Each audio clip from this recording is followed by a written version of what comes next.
Hello guys, म ASACo फेरि पनि तपाईहरुको माझ उपस्थित भएको छु। अब टेक जगतमा फेरि पनि एउटा नयाँ तारा उडाइसकेको छ। अब प्रतीक्षाको घडी समाप्त भइसकेको छ। यही सेप्टेम्बर 7 मा एप्पलले अनाउन्स गर्दैछ एप्पलका नयाँ प्रोडक्टहरु। त्यसमध्ये तपाईहरुले थाहा नै होला आइफोन 14 पनि पर्दछ अनि विभिन्न सिरिजहरु फेरि प्रोडक्टहरु बजारमा आउने छन्।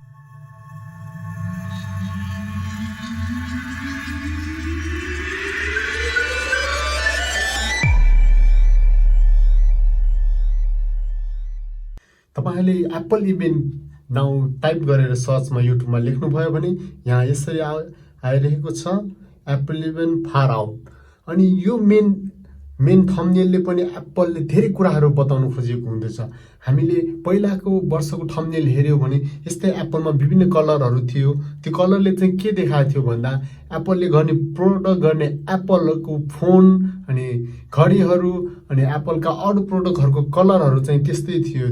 लन्चहरू कलरहरू सबै लन्च गरेको थियो। तर यसपालि चाहिँ एप्पलले कस्तो गरेको छ भन्दा एउटा ग्यालेक्सी जस्तो देखाउन खोजेको छ, ताराहरू जस्तो देखाउन खोजेको छ अनि बीचमा एप्पल लोगो छ अनि फार आउट अनि एप्पल इभेन्ट सेप्टेम्बर 7 भनिएको छ है। यो चाहिँ डेट हो अनि यहाँ चाहिँ रिमेम्बर मी भनेको छ, नोटिफाई मी भनेको छ। यसले चाहिँ के गर्न सक्छौँ भने हामी नोटिफिकेसन दिएर त्यो चाहिँ हामी हेर्न सक्दछौँ एप्पल इभेन्ट चाहिँ है। तर यसपालि चाहिँ एप्पलले अनाउन्स गरेको छ गत वर्ष अनि योभन्दा अगाडिको वर्ष चाहिँ एप्पलले भर्चुअल रूपमा जस्तै सबै कुरा भिडियो बनाएर अनि सेन्ड गरेर अनि युट्युबमा देखाएको थियो भने यसपालि चाहिँ फिजिकल रूपमा चाहिँ इभेन्ट हुन्छ भनेर यहाँ भनिएको छ एप्पलले।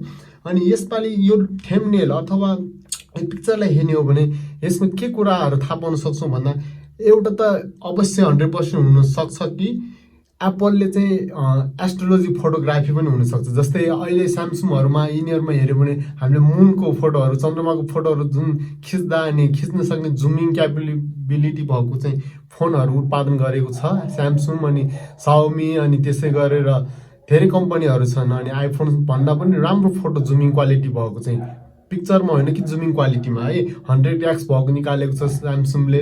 तर आइफोनको 10x मात्र छ, त्यो पनि क्लियर हुँदैन है जुम गर्दा। तर अहिलेको यो पिक्चरले हामीलाई के बताउँछ भन्दा अवश्य नै एप्पलले चाहिँ स्यामसङलाई टक्कर दिने फोन क्यामेरा चाहिँ निकाल्छ। पहिलाको जस्तै 3वटा क्यामेरा हुन्छ तर एउटा क्यामेरा चाहिँ के हुन्छ भन्दा यसमा जुमिङ क्यामेरा चाहिँ 100% हुने चाहिँ पोसिबिलिटी छ। अनि 3वटा क्यामेरा भन्नाले प्लस 4वटा पनि हुनसक्ने यसमा धेरै त्यो छ है। 4वटा हुन सक्ने सम्भावना पनि छ। किन भन्दा 3वटा क्यामेरा 3 थरीको थियो पहिला पनि है। त्यसमा एउटा वाइड एङ्गल हुन्छ, एउटा नर्मल फोटो खिच्ने, एउटा जुमिङ क्यामेरा थियो 3वटा है। तर अहिलेको चाहिँ टेलिफोटो हो। यो चाहिँ टेलिफोटो लेन्स भनेको चाहिँ टेलिफोटो भनेको चाहिँ टाढाको वस्तुलाई होइन टाढाको चिजलाई चाहिँ जुमिङ गर्ने क्यापेसिटी भएको चाहिँ क्यामेरा चाहिँ उत्पादन गर्न सक्ने छ है एप्पलले। त्यही भएर चाहिँ यसपालि प्रो मोडलहरूमा जस्तै 14 अनि 14 प्रो म्याक्स त्यस्तो मोडलहरूमा चाहिँ 4वटा क्यामेरा हुन सक्ने सम्भावना छ।